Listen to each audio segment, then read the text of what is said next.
एकता से राष्ट्र का निर्माण होता है, प्रेम से देश का कल्याण होता है। स्नेह का दीप जलाओ आज घर घर में, प्रेम ही आजादी का पैगाम होता है। एक दिन तूफान कम हो जाएगा, खुद ब खुद पाषाण नम हो जाएगा, स्वर्ग चूमेगा धरा के बढ़ चरण, आदमी जब आदमी बन जाएगा। आज सचमुच अगर आदमी के अंदर आदमियत आ जाए, आदमी आदमी बन जाए, तो धरती तल की अनेक समस्याओं का समाधान अपने आप। विश्व में असंख्य प्राणी हैं जिनकी कोई भी सरकार गणना नहीं करा सकती।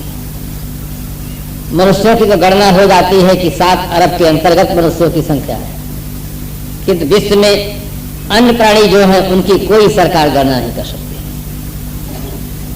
7 अरब से ज्यादा तो खाली रायपुर जिले में मच्छर ही निकल जाएंगे, फिर पूरे विश्व में अन्य प्राणियों की संख्या कहाँ बहुत ज्यादा है। विश्व के सभी विचारक, दार्शनिक, मनीषी मानव जीवन की भूर भूर प्रशंसा करते हैं। क्यों करते हैं, क्या कारण है? एक शायर लिखता है, जिसमें इंसान का नहीं जिनको मिला, उनको तो खोज की अकल न किरदार की आजादी है, लेकिन इंसान को मिली अकल भी आजादी भी, जो नहीं खोजे हकीकत को तो बर्बादी है। मनुष्य के पास खोज करने के लिए अकल मिली हुई है। अकल के बल पर आज आदमी चंद्रलोक की यात्रा कर रहा है, मंगल ग्रह में जाने की उड़ानें भर रहा है, रेडियो, टेलीविजन, वीडियो का आविष्कार किया है, भव्य भवनों का निर्माण किया है, कल कारखानों का निर्माण किया है, जीवन उपयोगी तमाम सुंदर चीजों का आदमी ने आविष्कार किया है अकल के बल पर। संसार में जो कुछ हम विकास आश्चर्यजनक देखते हैं, उसका सारा श्रेय मानव अकल को ही प्राप्त है। कुछ आदमी शकल से सुंदर होते हैं और कुछ आदमी अकल से सुंदर होते हैं। कुछ आदमी शकल और अकल दोनों से सुंदर होते हैं। कुछ आदमी न शकल से सुंदर होते हैं न अकल से सुंदर होते हैं। और कोई भी चीज चाहे शकल हो या अकल, अपने आप में अभिशाप नहीं होती, अपने आप में वरदान नहीं होती। वस्तु का सदुपयोग वरदान और दुरुपयोग अभिशाप होता है। आज जिस अकल के बल पर मानव धरती तल पर मना कल्पित सर्व जैसी सुविधाओं का अंबार लगा दिया है, आज उसी अकल के दुरुपयोग से आज मानव से भयभीत हो गया है। पूरी दुनिया में आज आदमी को आदमी से भय हो गया है। आज के आदमी को सिंह से भय नहीं है, उसके पास राइफल है, रिवॉल्वर है, तरह तरह के साधन है। सिंह से भय नहीं है, सर्प से भय नहीं है, किंतु आज के इंसान को इंसान से भय है। चाहे आप इराक, अमेरिका में देख लें, चाहे अपने यहाँ आसाम और कश्मीर में जाकर देख लें, चाहे अपने ही प्रांत बिहार में जाकर देख लें, जहां कहीं देखेंगे तो आज पूरे विश्व में मानव को मानव से भय। आज दाढ़ी वाले चोटी वालों से भयभीत हैं और चोटी वाले दाढ़ी वालों से भयभीत। जहां कहीं भी भय का वातावरण बना हुआ है, उसके बीच में मानव मूल कारण। एक कवि बड़े सुंदर ढंग से चित्रित किया है कि आदमी की शक्ति से अब डर रहा है आदमी, आदमी को लूट कर घर भर रहा है आदमी, आदमी ही मारता है मर रहा है आदमी, समझ कुछ आता नहीं क्या कर रहा है आदमी। आदमी से कपट लीला कर रहा है आदमी, कब भ्रमों की लहरियों से तर रहा है आदमी। आदमी से आदमी की डोर युग युग से बंधी, आज लेकिन आदमी से डर रहा है आदमी। आदमी की सदैव रक्षा करता आया है, किंतु आज कुछ ऐसा माहौल बन गया है कि आदमी से भयभीत हो गया है। ये अकल का आदमी दुरुपयोग किया है। ऐसे बम बनाया है, हाइड्रोजन बम, परमाणु बम, एटम बम, मिसाइल, ऐसी ऐसी चीजें बनाया है कि जिसको छोड़ देने पर आदमी का अस्तित्व ही समाप्त हो जाता है। वैज्ञानिकों के खोज की दिशा गलत हो गई है राजनैतिक नेताओं के कारण से। दुनिया का कोई वैज्ञानिक ऐसा बम नहीं बना सका है कि छोड़ दिया जाए, आदमी के दिमाग के गलत विचार समाप्त हो जाए और आदमी जिंदा रहे। अगर वैज्ञानिक ऐसा बम बना देते तो विश्व में बहुत बड़ा उपकार उनका होता। न पुलिस प्रशासन की जरूरत पड़ती, न न्यायाधीशों की जरूरत पड़ती, न संविधान की जरूरत पड़ती। आदमी के अगर गलत विचार समाप्त हो जाए, आदमी जिंदा रहे, तो धरती तल पर आज ही स्वर्ग उतर सकता है। धरती तल पर जो नरक है वो आदमी के गलत विचारों के कारण से। अगर आदमी की विचारधारा निर्मल हो जाए तो आदमी धरती तल पर सबसे ज्यादा सुखी जीवन जी सकता है। किंतु वैज्ञानिक ऐसा बम बनाते हैं कि मूलो नास्ति कुतो शाखा, न रहे बांस न बजे बांसुरी, आदमी को ही खत्म कर देते। कोई आदमी बीमार हो और डॉक्टर साहब के पास लेकर जाए और डॉक्टर साहब ऐसा इंजेक्शन लगा दें कि रोग नहीं रोगी ही समाप्त हो जाए, न रहे बांस न बजे बांसुरी, तो डॉक्टर साहब कितने देर अस्पताल में सेवा देंगे? उनके विरुद्ध कार्रवाई होगी, क्योंकि डॉक्टर का परम कर्तव्य है रोग को समाप्त करना, न कि रोगी को समाप्त करना। किंतु वैज्ञानिक भी ऐसा काम कर रहे हैं, आदमी को ही समाप्त कर रहे हैं। भगवान भी यही कर रहा है, वो भी आदमी को ही मारने पर लगा है। जो आदमी गलत है उसी को मारने पर लगा है। कंस को मार दिए, रावण को मार दिए, शिशुपाल को मार दिए। उनके जिन गलतियों के कारण से गलत कर्म करते थे उनको वो नहीं मार सके, उन्हीं को मार दिए। संसार में इस दिशा में ठीक से चिंतन करने वाले अगर कोई है तो वो संत है। संतों का चिंतन ये कहता है कि रोग को खत्म करो, रोगी को नहीं, रोगी को जिंदा रहने दो। जिस रोग के कारण से वो दुखी है उस रोग को खत्म करो। जिन गलत विचारधाराओं के कारण से आदमी गलत कर्म कर रहा है उस गलत विचारधारा को ही समाप्त करो। आदमी जिंदा रहे, आदमी सज्जन हो सकता है, धर्मात्मा हो सकता है, अगर उसके जीवन की दिशा बदल जाए तो आज आदमी बुद्धि का दुरुपयोग ज्यादा कर रहा है। बुद्धि का दुरुपयोग इतना कर रहा है कि श्री राम मैं सब जग जानी, अब बेचे ही दूध मिलावे ही पानी। इतना याद किया, उससे पूछो भगवान कहाँ है, तुरंत रटा रटाया उसका मोहमा तोहमा खड़क खंगमा, जहां देखो तो राम। उसे खड़क और खंग में राम दिखाई देता है, किंतु इंसान में राम नहीं दिखाई देता। कैसा विचित्र आदमी है, उसके भीतर की स्थिति अच्छी नहीं है, उसकी बुद्धि ठीक नहीं है। अगर बुद्धि ठीक होती तो नाप तौल में कमी कम क्यों करता?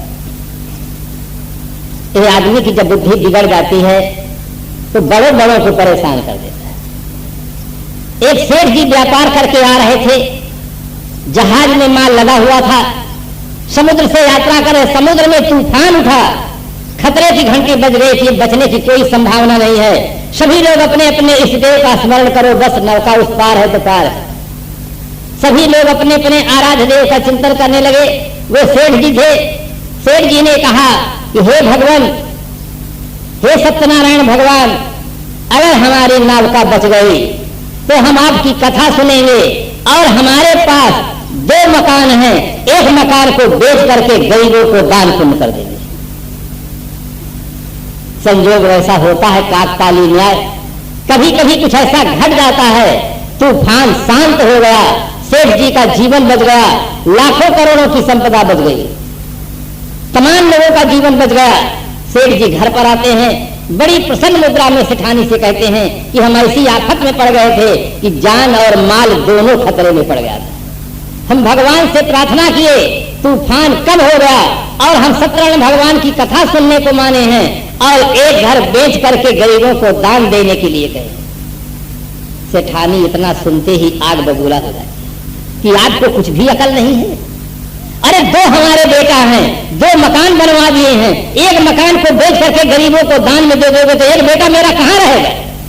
आपको अगर मानना था तो 2 बार सत्यनारायण भगवान की कथा सुनने के लिए मान देते, 1 साल मान देते कि हम सत्यनारायण भगवान, एक मकान को बेच दिए, इतना बड़ा दानी बन गए आप। सेठ कहने लगे देखो इसी शरीर से मैं धन कमाया हूं और अभी जहाज में लाया हूं, इतना माल है कि उससे नया मकान बन जाएगा। किंतु सेठानी समझती नहीं, जिद पर उतर जाती है कि मकान भले बेचो किंतु मैं उसको बेचूंगी, आप नहीं बेचेंगे। आप घोषणा कर दीजिए कि हम अपना मकान बेच सके, गरीबों को दान देंगे, किंतु मकान मैं बेचूंगी। उसने कहा कोई फर्क नहीं है, तुम बेचो मैं बेचूं, मकान में जो पैसा है उसको गरीबों को दान देना हो तुम्हारा अधिकार है, तुम अर्धांगिनी हो, तुम्हारा अधिकार है, तुम गरीबों को दान में दे दो, खुशी है मुझे, तुम भी बेच दो। सेठानी उस मकान को बेचने के लिए आयोजन बनाती है। मकान और मकान में एक बिल्ली थी। सेठानी कहने लगी हम दोनों को साथ में बेचेंगे, अकेले मकान को नहीं बेचेंगे। मकान की कीमत 1 रुपया और मकान में जो बिल्ली है 99,999 रुपया उसकी कीमत है। लोगों को बड़ा आश्चर्य हुआ कि ये मकान 1 रुपया का और बिल्ली इतनी कीमत की, बिल्ली में क्या विशेषता है, मकान में क्या कमी है, और एक साथ में ही बेचने की बात है। किसी की कोई समझ में राज आया नहीं। राज खुलता है, भेद खुलता है जब कोई भेदी मिलता है। भेदी के बिना भेद नहीं मिलता है। विभीषण के बिना कुछ भी भेद नहीं मिला लंका का। महाराज श्री राम को तब तक सफलता नहीं मिलती है जब तक विभीषण आकर सारा भेद नहीं बता देता। एक व्यक्ति को मकान की आवश्यकता है, उसने इंजीनियर को बुलाया कि फिर मकान में क्या खराबी है, इतना बड़ा मकान 1 रुपये में। इंजीनियर आता है, चारों तरफ से मकान को अच्छी तरह से देखता है, उसके सीमेंट देखता है, लोहा उतरता है, ईटा देखता है, मकान में कोई कहीं क्रैक नहीं देखता है। इंजीनियर को भी बड़ा आश्चर्य होता है। इंजीनियर अपने दिमाग से पास कर देता है मकान ठीक है, मकान में कोई खराबी नहीं है। सेठानी कहती मैं मकान को अकेले नहीं बेचूंगी, बिल्ली के साथ बेचूंगी। वो आदमी को मकान की जरूरत थी, उसने कहा लो हम तुम्हें 1 लाख रुपया देते हैं। 1 लाख रुपया दे करके मकान और बिल्ली दोनों को ले लिए। अब बिल्ली को क्या करता, बिल्ली को छोड़ दिए। अब 1 रुपया का मकान बिका, जब किसकी कीमत कितनी मिली, 1 रुपया। 1 रुपये के 100 नए पैसा सेठानी बजा लेती है और गरीबों को कह देती है कि आज हमारा मकान बिक गया है, 1 मकान, और उसका दान हम ले रहे हैं। सुबह होते ही लेने वालों की लाइन लग गई और सेठानी एक नए पैसा जब 100 व्यक्ति को देती है तो सब लोग आश्चर्य पड़ जाते हैं कि क्या इनका मकान 1 रुपये नहीं बिका है।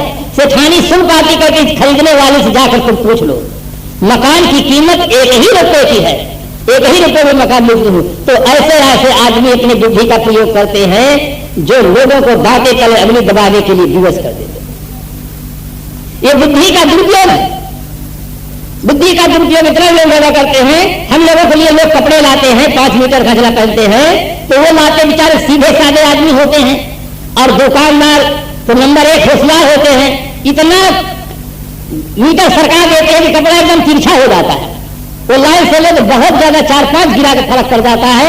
इस प्रकार से नाप तौल में कमी कर देते हैं, कपड़ा नापने में गिरा मीटर सरका देते हैं, वस्तु में मिलावटबाजी कर देते हैं। चारों तरफ से ब्लैक मार्केट का युग आ गया है। भ्रष्टाचार चरम सीमा तक पहुंच गया है। किसके खराबी के कारण से? केवल बुद्धि की खराबी के कारण से ऐसा हो रहा है। बुद्धि की विकृति के कारण से ही आज ये युद्ध लड़ा जा रहा है। बुद्धि अगर शुद्ध होती तो किसी भी समस्या का समाधान युद्ध से नहीं होता है, बुद्धि से। बुद्धि द्वारा उसका समाधान निकालना चाहिए कि किस प्रकार से हमारे जीवन में जो समस्याएं हैं वो समस्याएं कहां से खड़ी होती है। जीवन में बंधुओं कुसंग और सुसंग 2 ही है। कुसंग से हमारे जीवन में अनेक समस्याएं उपस्थित हो जाती हैं और सुसंग से, सत्संग से उनका समाधान मिलता है। सत्संग हमें समाधान देता है। अज्ञानवश जो समस्याएं हम उत्पन्न कर लिए हैं उनका समाधान सत्संग देता है। अभी साहब जी सुना रहे थे बीड़ी की बात। वास्तव में जितना दुर्व्यसन है वो सभी प्रकार का दुर्व्यसन कुसंग में पड़ने से ही उत्पन्न होता है और सत्संग से उसका समाधान मिलता है। पीने वाला आदमी अतृप्त रहता है और न पीने वाला आदमी तृप्त होता है। कैसी विलक्षण बात है। व्यवहारिक जगत में हम देखते हैं जो भोजन पाता है वो तृप्त होता है, जो भोजन नहीं पाता है वो भूखा रहता है, अतृप्त रहता है। किंतु ये हुई शारीरिक भूख की बात। मानसिक भूख से इससे बिल्कुल विलक्षण है। मानसिक भूख शांत करने के लिए जो व्यक्ति पदार्थ का आश्रय लेता है वो सदैव अतृप्त रहता है, बेचैन रहता है, परेशान रहता है, और जो नहीं ग्रहण करता है वो तृप्त रहता है। इसका जीता जागता प्रमाण हमारा साधु समाज है, भक्त समाज है, सती साध्वी देवियों का जीवन है, निष्कलंक बच्चों का जीवन है। जो बीड़ी नहीं पीते हैं वो बिल्कुल तृप्त है, उन्हें जरूरत नहीं दुकान की और उस ढंग से गलत पैसे की, कर्म की। और जो पीते हैं थोड़ी देर के पश्चात 1 घंटा के बाद फिर उन्हें तलब सताती है, 2 घंटा के बाद फिर तलब सताती है। और जो नहीं पीते हैं वो सदा के लिए उससे मुक्त है। चाहे 1 रुपए का 100 बंडल मिले और चाहे 100 रुपए का 1 बंडल मिले, उनसे कोई मतलब ही नहीं। सरकार चाहे आज प्रतिबंध लगा दे कि उससे भारत में उत्पादन बंद हो जाएगा, परेशानी नहीं होगी, बड़ी खुशी होगी। तो इस प्रकार से कुसंग से हमारे जीवन में समस्याएं उपस्थित होती हैं और सत्संग से हमारी समस्या, उन समस्याओं का समाधान मिलता है। इसलिए हर आदमी को बड़े ही श्रद्धा और भाव के साथ सत्संग में आना चाहिए। सत्संग से आदमी का भाव स्तर ऊंचा उठता है, नैतिक स्तर ऊंचा उठता है। व्यापारी जगत ये भली भांति जानता है कि व्यापार में लाभ कब होता है। जब भाव बढ़ जाता है तब व्यापार में लाभ होता है। चाहे अन्न का व्यापार हो, चाहे सब्जी का व्यापार हो, चाहे सोने चांदी का व्यापार हो, चाहे लोहा का व्यापार हो, भाव बढ़ेगा तब लाभ मिलेगा। अब भाव गिर जाए तब घाटा होगा। केवल व्यापार जगत का यह नियम नहीं है, जीवन का भी यही नियम है। जीवन में जब भाव बढ़ता है तब आदमी का मूल बढ़ता है। आदमी के मन में जब मां के प्रति भाव बढ़ता है, पिता के प्रति भाव बढ़ता है, पति के प्रति भाव बढ़ता है, पत्नी के प्रति भाव बढ़ता है, संत के प्रति भाव बढ़ता है, धर्म के प्रति भाव बढ़ता है, संयम के प्रति भाव बढ़ता है, साधना के प्रति भाव बढ़ता है, तो आदमी का भाव भी बढ़ता है। और जब आदमी के अंदर मां के प्रति भाव गिर जाता है, पिता के प्रति भाव गिर जाता है, तो माता पिता से ही वो अलग हो जाता है। माता पिता को न कहने योग्य बात कहता है। माता पिता को त्योहार के दिन भी नहीं पूछता है कि चले आज आप हमारे यहां। जब भाव आदमी का गिर जाता है, संत के प्रति आदमी कुसंग में चला जाता है, बोतल पीना सीख लेता है, अंडा मुर्गी मछली खाना सीख लेता है, दुनिया के सारे कुकर्म करता है, जेल के अंदर बंद। जब आदमी के मन में संयम के प्रति भाव गिर जाता है, आदमी के अंदर असंयम के प्रति भावना बन जाती है, तब आप देखें आदमी का जीवन कितना मूलहीन जीवन है। आदमी का मूल भी गिर जाता है। आज सरकार को लाचार होकर के लिखाना पड़ा, अगला बच्चा अभी नहीं, एक के बाद कभी नहीं। अब इंसान के बच्चे की जरूरत ही नहीं रह गई है। कितना इंसान का भाव गिर गया है। विश्व का इतिहास उठाकर देखें, हमारे वैदिक जमाने में ऋषि लोग शादी के समय में 10 पुत्रवती भव ऐसा वरदान देते रहे, आशीर्वाद देते रहे कि 10 पुत्रों की तुम माता बनो। अगर आज ऐसा कोई आशीर्वाद दे तो उसे सेंटर जेल की हवा खाना पड़ेगा। उस जमाने में आदमी की संख्या बहुत कम थी और ऐसा आशीर्वाद देते रहे। आवाज सरकार कैसा सोचती है। संयम के प्रभाव गिर गया है। कितने लोग कहते हैं अरे साहब आज का युग वैज्ञानिक युग है, खूब कस के खाओ, लवण भास्कर चूर्ण खाओ, हिंगास्कर चूर्ण खाओ, सब पच जाएगा, संयम की क्या जरूरत है। बंधुओं, संयम के अभाव में जीवन की जो दुर्गति हुई है वो किसी से छिपी हुई नहीं। एक ड्राइवर गाड़ी चलाता है, हाथ का और आंख का थोड़ा सा संयम हट जाता है, तुरंत एक्सीडेंट हो जाता है। यंत्र और यात्री दोनों खतरे में पड़ जाते हैं। आदमी भोजन पाता है, थोड़ा सा संयम हट जाता है तो अपने ही दांत अपने ही जीभ को काट लेते हैं। आप रास्ता चलते हैं, थोड़ा सा आंख का संयम हट जाता है, पैर में ठोकर लग जाता है, कांटा लग जाता है, कोई समस्या खड़ी हो जाती है। आप बोलते हैं, थोड़ा सा वाणी में संयम हट जाता है, तुरंत महाभारत प्रारंभ हो जाता है। एक घर में मेहमान आए, सास ने चाय बनाकर बहू को दी कि जाओ मेहमान को दरवाजा के बाहर दे आओ। आधुनिक युग की सभ्यता ये चीनी मिट्टी के कप, उसमें चाय लेकर वो चलती है। नाई लोन की साड़ी पहने हुई थी, साड़ी तो वैसे बहुत लंबी होती है, और खिसकने लगी तो ऊपर संभालने लगी और चल रही थी, पैर में फंस गई, थोड़ा सा धक्का लगा, सब चाय फट से जमीन में गिर गई। खन की आवाज हुई, सास समझ जाती है कि चाय गिर गई। सास आती है दौड़ करके, पूछती तुम तो नहीं जली हो? नहीं मां मैं नहीं जली। सास एक छोटी सी बात कह देती है कि जरा होश में चला करो। बहू का एकदम टेम्परेचर हाई हो गया। क्या मैं बेहोश में चलती हूँ क्या? क्या मैं बेहोश में चलती हूँ क्या?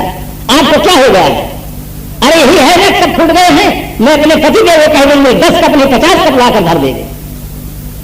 बहू को, सास को इतना धक्का लगा, ये कल आई है, इसका मेरा बेटा इसका हो गया, मेरा बेटा कुछ नहीं हुआ जिसे मैं 20 साल तक प्यार की हूँ, बचपन में दूध पिलाई हूँ, चलना सिखाई हूँ, भाषा सिखाई हूँ, इसको मैंने पढ़ाया है, योग बनाया है, और आज ये घर में पैर रखते ही कब्जा कर लिया कि मैं अपने पति को कह दूंगी 10 कप में 50 कप ला के रख देगा, इसका होगा, मेरा कुछ नहीं रहा। थोड़े से बोलने में असावधानी होने से महाभारत प्रारंभ हो जाता है। द्रौपदी ने कह दिया कि अंधे के अंधा पैदा होते। देखो कितना भारी संकट द्रौपदी के जीवन में आया। महारानी सीता ने लक्ष्मण जी को खड़ी खोल सुना दिया, लक्ष्मण जी वहां से चल देते हैं। महारानी सीता जी के जीवन में कितना भारी दुख है। आज एक ऐतिहासिक बात हो जाती है। आज घर घर में देखें, जिस सास और बहू में प्रेम न हो, जिस पिता पुत्र में प्रेम न हो, जिस भाई भाई में प्रेम न हो, आप निरीक्षण करके देखेंगे उसका बहुत बड़ा कारण है गाड़ी का दुरुपयोग। एक बार तलवार का घाव भर जाता है किंतु गाड़ी का घाव नहीं। जीवन भर आदमी को सालता रहता है। कभी कभी बहू से बोलते नहीं बनता है, सास को अहम भावना में आकर कह देती है तुम चलोगी डाल डाल तो मैं चलूंगी पास पास, तुम नहीं जानती हो मैं किसकी बेटी हूं। ये अहंकार की जो भाषा होती है, दो मधुर मिलन को, संबंध को तोड़ करके रख देती है। असंयम हमारे दुख का कारण है। संस्कृत के मनीषी ने लिखा, आपदान कथिता पंथाः इंद्रियाणां न संयमः तज्जया संपदा मार्गो एनेष्टं तेन गम्यताम्। आपत्ति का पथ है इंद्रियों का असंयम, एक आपत्ति का पथ है। आज आदमी अपनी जिह्वा इंद्री पर संयम नहीं कर पा रहा है तो अनेक प्रकार के दुर्व्यसनों का शिकार है। जिह्वा पर कंट्रोल नहीं कर पा रहा है तो सुबह होते ही बकरा, मुर्गा, मछली, मतलब कितनी जानवरों की हत्याएं हो रही हैं, केवल आदमी अपनी जिह्वा पर कंट्रोल न कर पाने का दुष्परिणाम। अगर आदमी अपनी सभी इंद्रियों पर कंट्रोल कर ले, नियंत्रण कर ले, तो आदमी बहुत सुखमय जीवन जी सकता है। तो इंद्रियों का संयम आपत्ति का पथ है। यहां नेकी बदी दो रास्ते हैं, गौर से सुन लो। तुम्हें चलना है जिस मार्ग से अपना रास्ता चुन लो, मगर चलने से पहले सोच लो अंजाम क्या होगा। भलाई कर भला होगा, बुराई कर बुरा। आप चलने में परम स्वतंत्र हैं। सड़क के आप दाएं चल सकते हैं, बाएं चल सकते हैं, किंतु दाएं चलेंगे कोई खतरा होगा तो फिर उसके सारी जवाबदारी आपके ऊपर। आप अपने जीवन में पुण्य पथ पर चल सकते हैं, पाप पथ पर चल सकते हैं, आपको कोई रोक नहीं सकता है, किंतु पुण्य पथ पर चलेंगे तो उसका परिणाम सुख मिलेगा, और पाप कर्म की ओर चलेंगे तो उसका परिणाम दुख मिलेगा। फिर दोष भगवान को मत देना, जमाने को मत देना, ग्रह नक्षत्र को मत देना, कलयुग जमाने को मत कहना कि जमाने के कारण से हमको दुख मिलता है, भगवान की माया हमको दुख देती है, ये मत कहना। एक शायर लिखता है, क्या हंसी आती है मुझको हजरते इंसान पर, फेल बद तो खुद करे लानत करे शैतान पर।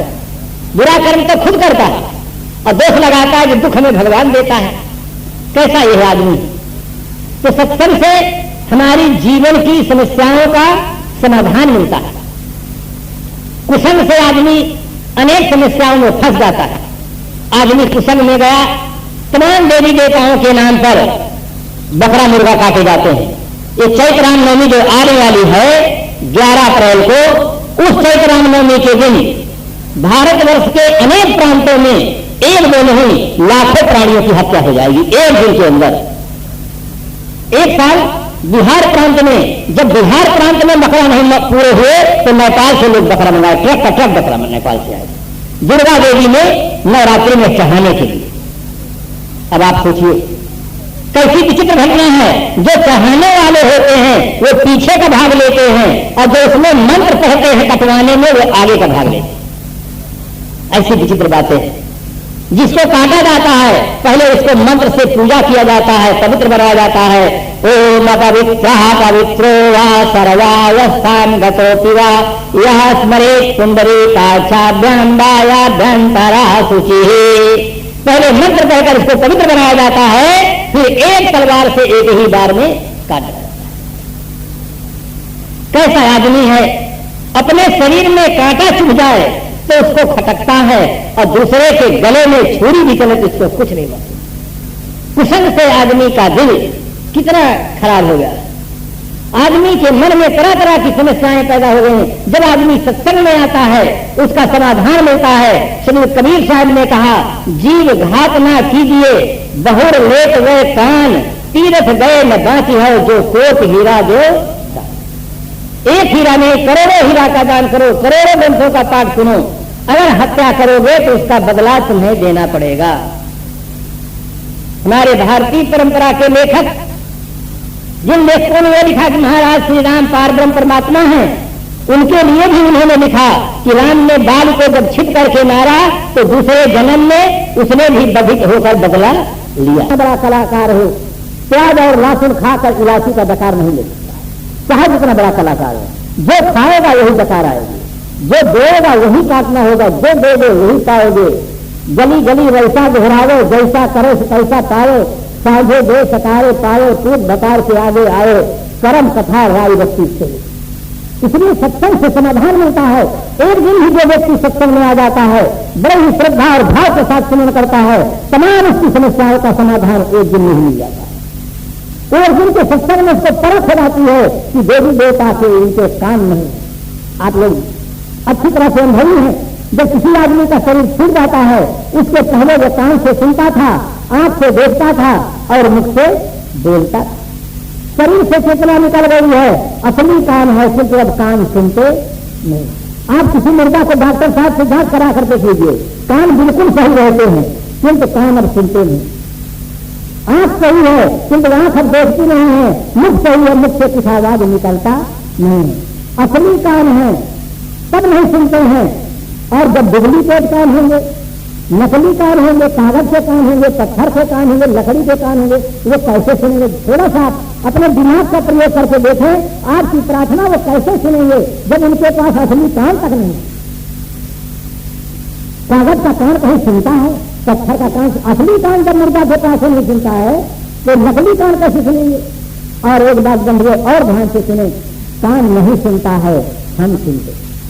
आंख नहीं देखती है, हम देखते हैं। आंख के साधन से हम देखते हैं, कान से हम सुनते हैं, मुख से हम बोलते हैं, मुख नहीं बोलता है। आदमी के दिमाग में बहुत बड़ा भ्रम है कि आंख देखती है, कान सुनता है। बंधु, ये केवल भ्रम है। आधुनिक युग में बहुत सुंदर उदाहरण आया है फोन का। फोन से हम बोलते हैं, फोन से हम सुनते हैं। न फोन बोलता है और न फोन सुनता है। अगर फोन बोलने और सुनने लग जाए तो आदमी की जरूरत ही समाप्त हो जाए। किंतु फोन बोलने का साधन है, सुनने का साधन है। फोन से बोलने वाला फोन से अलग रहता है, फोन से सुनने वाला फोन से अलग रहता है। इसी प्रकार से कान से सुनने वाला कान से अलग है, आंख से देखने वाला आंख से अलग है, मुख से बोलने वाला मुख से अलग है, हाथ से काम करने वाला हाथ से अलग है, पैर से चलने वाला पैर से अलग है। इसीलिए एक दिन जागृत प्राप्त वरान निरोधक, उठो जागो, महापुरुषों के पास जाकर बोलो। आज व्यक्ति उठ नहीं रहा। जो व्यक्ति गहरी नींद में सोता है, खूब नींद उसे अच्छी लगती है, जो जगाता है उसे वो अच्छा नहीं समझता। जगाने वाले को ही खरी खोट सुनाता। इसी प्रकार से कभी कभी संसार के लोग भी संतों को खरी खोट सुना देते हैं कि तुम हमारे पीछे पड़ गए, हम ही तुम्हें मिले हैं, कोई नहीं मिलता है। बार बार हमारे यहाँ आते, हमको ही जगाना चाहते हो, हमारा परिवार छुड़ा देना चाहते हैं और आपको कोई नहीं मिला। वास्तव में जब व्यक्ति जग जाता है तब उपकार मानता है। जब तक नहीं जगता है, निद्रा में सो रहा है, तब तक वो उसे अच्छा लगता है। जग जाने पर उसका सारा दुख समाप्त हो जाता है, फिर वो संतों का उपकार मानता है। इसलिए आज सुंदर सौभाग्य मिला है, जगह इस कर्म, आज कुछ कर दिखाने की अवस्था, आज हम कुछ कर सकते हैं। किंतु इसमें अवरोधक 3 बात है, दैववाद, भागवाद और अहंकारवाद। ये 3 बात आदमी को जगने से रोकने वाले।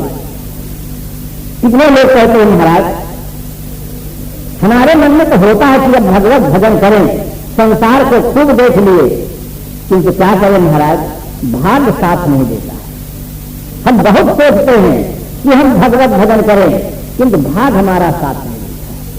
कुछ लोग भागवाद पर छोड़ देते हैं, कुछ लोग कहते हैं महाराज हमारा तो मन कहता है कि हम भगवत भजन करें, किंतु महाराज अभी ऊपर वाले की मर्जी नहीं, अपनी मर्जी से क्या होता है, मुद्दई लाख बुरा चाहे तो क्या होता है, वही होता है जो मंजूरे खुदा होता। महाराज ऊपर वाले की मर्जी नहीं है, ऊपर वाला चाहता भी है और संसार में रहो, भी और संसार में रहो।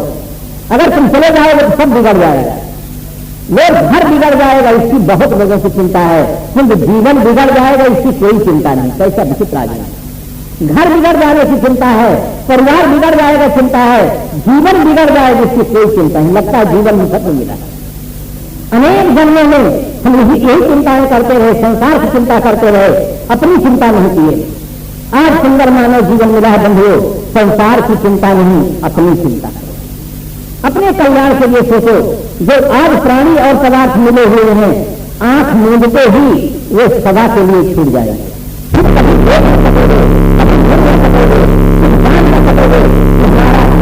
आगे बढ़ा रहे हैं, सदुपयोग कर रहे हैं कि दुरुपयोग कर रहे हैं, कुछ न जान सकेगा।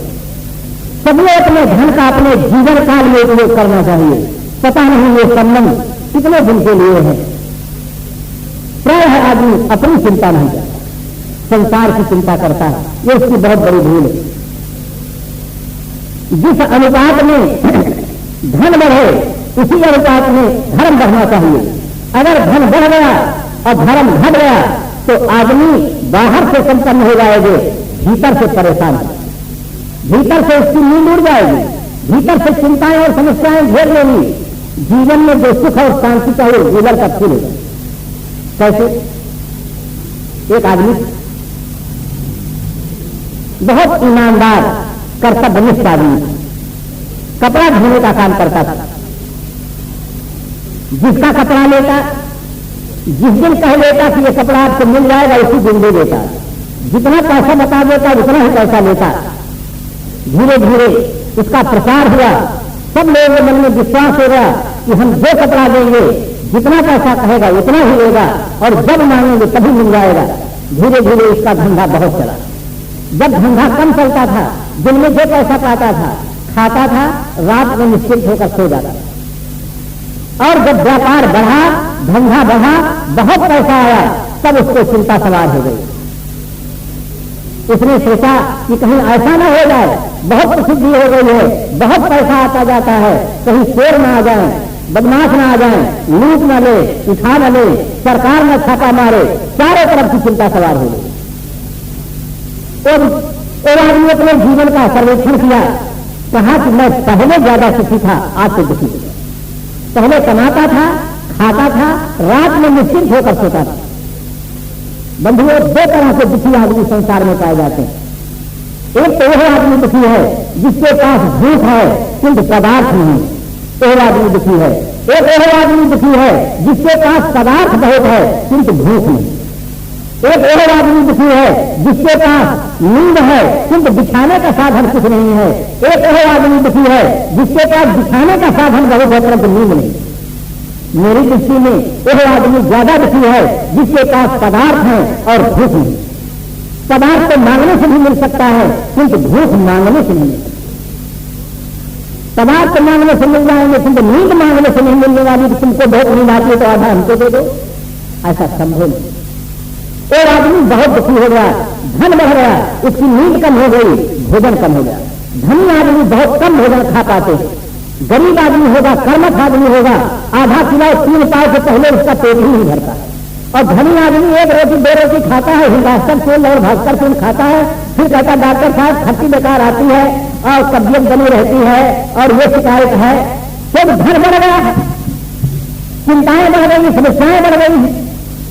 एक आदमी बहुत दुखी हुआ, अपने मित्रों के पास गया, मित्रों से विचार विमर्श किया। मित्रों ने कहा एक उपाय है, कुत्ता बहुत वफादार प्राणी होता है, आप एक कुत्ता भी पाल लो। कुत्ता आप रात में आप निश्चित होकर सो जाइएगा, कुत्ता आपकी रखवाली करेगा। उसको यह बात बहुत अच्छी लगी। एक गधा तो उसके पास था ही, एक कुत्ता भी पाल लिया। गधा में सब कपड़ा लाद करके नदी के किनारे ले जाता, दिन भर धोता, सायंकाल कपड़े सूख जाते तो उस गधे में लाद कर घर लाता। अब भोजन बढ़िया कचनी बना देती, खा लेता, कुत्ता को खिला देता, अपना सो जाता। अब उसे लगा कि हमारी समस्या का समाधान है। कुत्ता के लिए दूध जलेबी खिलाता। शहरों में जाकर देखें तो कुत्ता के लिए बहुत स्पेशल व्यवस्था रहती है।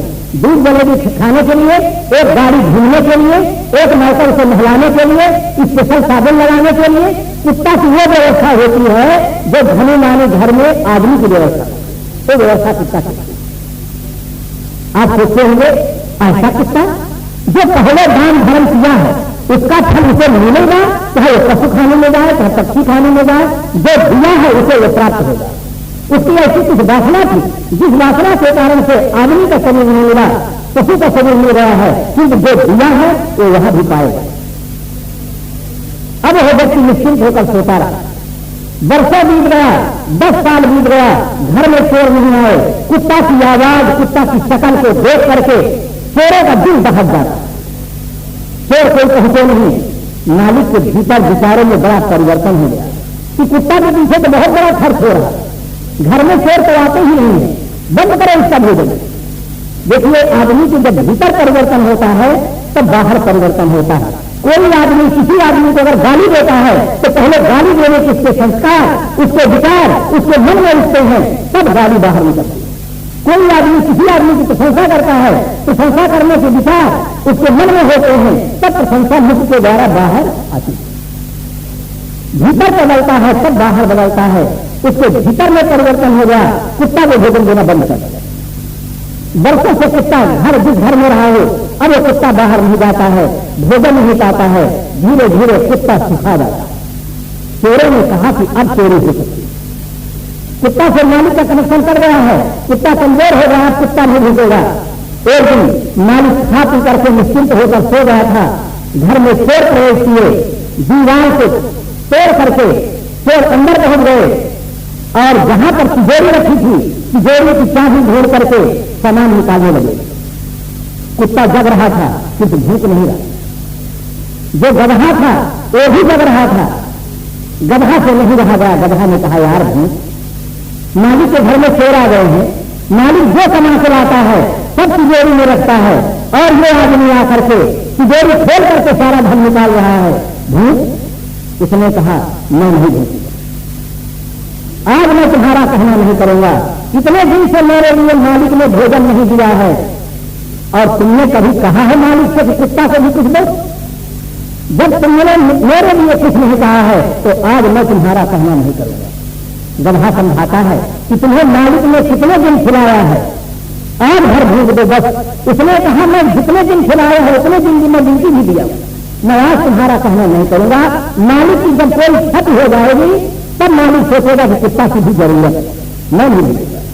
गधा बहुत समझाने का प्रयास किया किंतु कुत्ता अड़ गया कि मैं तुम्हारा कहना आज नहीं करूंगा। फिर सारा धन निकाल रहे हैं, गधा देख रहा है, कुत्ता देख रहा है, मालिक गहरी नींद में सोया हुआ है, घर आके रो रहा है। गधा से नहीं रहा गया कि आखिर मेरा मालिक है, सारा धन मेरे मालिक को उठा ले जाएगा अगर मैं नहीं कुछ करता हूं। गधा जोरों से चिल्लाता।